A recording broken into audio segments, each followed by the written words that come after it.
Hey, let's talk about masculine and feminine duality. So, in Taoism, which is a ancient Chinese philosophy, I think it's Chinese, which is symbolized by the yin-yang, the darkness of it, it's not really darkness so much as it is emptiness, and the lightness is fullness. And in the yin-yang, the yin is feminine, and the yang is masculine. And so the yang, the masculine, is light, and the yin, feminine, is characterized by emptiness. And that's not to be a bad thing, because if all you have is light, well then there's no room to move around. Everything is just burned up. It's totally pure, but it's just light. And so when we have the emptiness of outer space, the light can become all these other things because it has room to develop its individuality. And so the yin-yang as a whole represents all of us, because we are all a combination of the divine masculine and feminine elements. And if you look at the yin-yang and you turn it sideways, it looks kind of like a face with two eyes. And that's kind of interesting because our face, we have two eyes, but our right eye is connected to our left brain. And our left brain is connected to our left eye is connected to our right brain.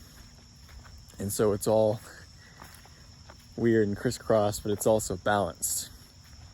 And so the point is balance. To be whole, to be so masculine that you're not afraid to let some of your femininity shine through, and to be so feminine that you have the good traits of divine masculinity as well.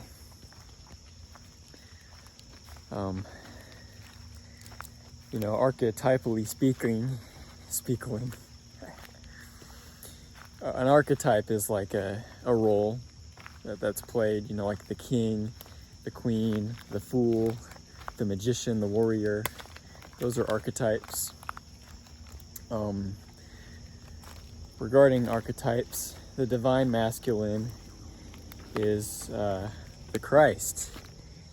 How he surrendered his life for the good of humanity. He's so masculine that he surrenders. And the divine feminine archetype in Christianity is the Virgin Mother Mary, who gives birth to the Savior. And she's pure. We can talk about all the good traits of both, but when it comes down to it, all the good traits of divine masculinity are also the good traits of divine femininity. Masculinity gives, femininity takes what is given and then gives something different and better back. And it all gets pretty weird from there regarding, conceptually. The man gives birth first. We all started out as tadpoles, if you will. And the tadpoles find their way to the formless void that is the egg, and it becomes something else. Femininity is also kind of represented as chaos, and masculinity as order. And it's portrayed by the reality of our biological systems as well. how, a man, when he gives, it just is what it is. It's the same. But when a woman conceives, what she gives back is a little bit more exciting. You don't know what it's going to be. Is it going to be a man or a woman? Either or. The stability, stability is great. We got to have order. But if you have too much order, life is terribly boring. And if you have too much disorder, well, then you're losing your mind. And that's no good either. So yeah, the balance is key. To find the balance of being both super masculine and super feminine in such a way that it's almost indistinguishable, but you still are one or the other. But you can have some peace that way, to where you just accept, Femininity accepts. Masculinity gives. And it's a give and take relationship between the two. And so I think all of us should be accepting of what we can't change. We've been given these bodies, and we've got to make the best out of it. But we, as spiritual beings operating these vessels, are beyond. Ultimately we're light. Our awareness shines upon things that we are aware of, like a flashlight. And so whatever your awareness goes to is illuminated, because you are light. And I think that's important to remember, to be clear, to be aware that you can choose what you want to be. But to identify as any of the small parts, or to identify as only half of the thing, is, I think, unwise. Because don't you want to be all of it? Don't you want to be the whole thing?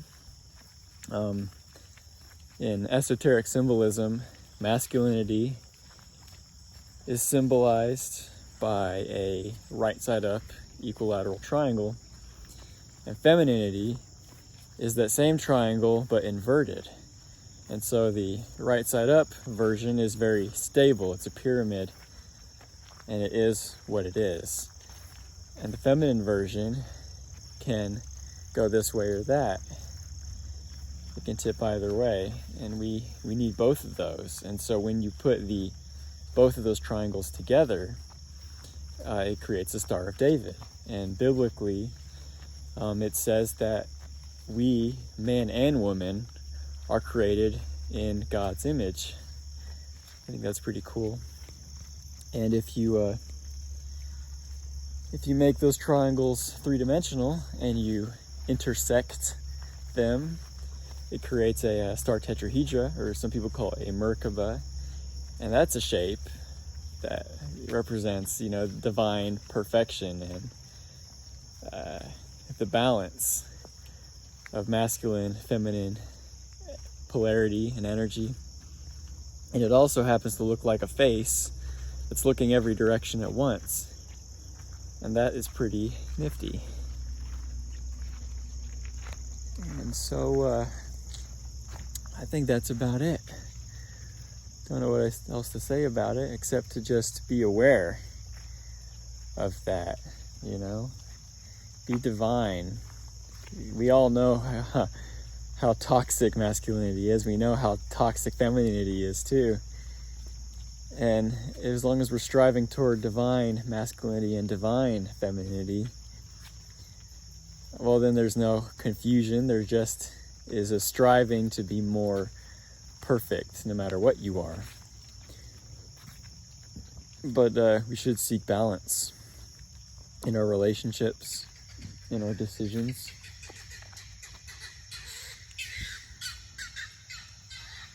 What is that? Anyway. Yeah. That's what we should be. We should be balanced. All this nonsense about this or that, it's all just like confusion. Doesn't know what it is. But if you can just accept what you are and be the best version of that thing you can be, and be beyond it, just to be aware, then we can make decisions wisely. We can choose wisely. What do we actually want? And what we want is balance. Some of us who are super feminine, what we want is masculinity, because we desire to be whole. And some of us who are super masculine, we desire femininity. And so the goal is to, be ideally as masculine or feminine as you can, but in a balanced way, to where one is not totally overshadowing the other, but to where you just are. And so I'm pretty sure that's it. So thanks for listening, and you have a good day.